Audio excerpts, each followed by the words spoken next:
সূরা আত-তাতফিফ, আয়াত সংখ্যা ৩৬, সূরা সংখ্যা ৮৩, পারা ৩০। বিসমিল্লাহির রহমানির রহিম। যারা মাপে কম করে তাদের জন্য দুর্ভোগ। যারা লোকের কাছ থেকে যখন মেপে নেয় তখন পূর্ণ মাত্রায় নেয়, এবং যখন লোকেদেরকে মেপে দেয় কিংবা ওজন করে দেয় তখন কম করে দেয়। তারা কি চিন্তা করে না যে তারা পুনরুত্থিত হবে সে মহাদিবসে, যেদিন মানুষ দাঁড়াবে বিশ্ব পালনকর্তার সামনে? এটা কিছুতেই উচিত নয়। নিশ্চয় পাপাচারীদের আমলনামা সিজ্জিনে আছে। আপনি জানেন সিজ্জিন কি? এটা লিপিবদ্ধ খাতা। সেদিন দুর্ভোগ মিথ্যাচারীদের, মিথ্যা আরোপকারীদের, যারা প্রতিফল দিবসকে মিথ্যা আরোপ করে।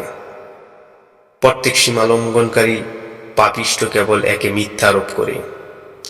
তার কাছে আমার আয়াতসমূহ পাঠ করা হলে সে বলে পরকালের উপকথা, পুরাকালের উপকথা। কখনো না, বরং তারা যা করে তাই তাদের হৃদয় মরীচিকা ধরিয়ে দিয়েছে। কখনো না, তারা সেদিন তাদের পালনকর্তার থেকে পর্দার অন্তরালে থাকবে, অথবা তারা জাহান্নামে প্রবেশ করবে। এরপর বলা হবে, একেই তো তোমরা মিথ্যা আরোপ করতে। কখনো না, নিশ্চয়ই সৎলোকদের আমলনামা আছে ইল্লিনে। আপনি জানেন ইল্লিন কি? এটা লিপিবদ্ধ খাতা। আল্লাহর নৈকট্যপ্রাপ্ত ফেরেশতাগণ একে প্রত্যক্ষ করে।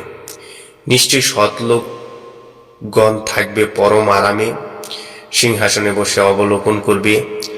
আপনি তাদের মুখমণ্ডল স্বাচ্ছন্দ্যে সজীবতা দেখতে পাবেন। তাদেরকে মোহর করা বিশুদ্ধ পানীয় পান করা হবে। তার মোহর হবে কস্তুরী। এ বিষয়ে প্রতিযোগীদের প্রতিযোগিতা করা উচিত। তার মিশ্রণ হবে তসনিমের পানি। এটা একটা ঝর্ণা, যার পানি পান করবে নৈকট্যশীলগণ। যারা অপরাধী তারা বিশ্বাসীদেরকে উপহাস করত, এবং তারা যখন তাদের কাছ দিয়ে গমন করত তখন পরস্পরের চোখ টিপে ইশারা করত। তারা যখন তাদের পরিবার পরিজনের কাছে ফিরত তখন হাসাহাসি করে ফিরত। আর যখন তারা বিশ্বাসীদেরকে দেখত তখন বলতো, নিশ্চয়ই এরা বিভ্রান্ত। অথচ তারা বিশ্বাসীদের তত্ত্বাবধায়ক রূপে প্রেরিত হয়নি।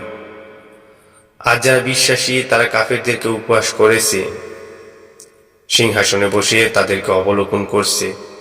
কাফেররা যা করত তার প্রতিফলন পেয়েছে তো।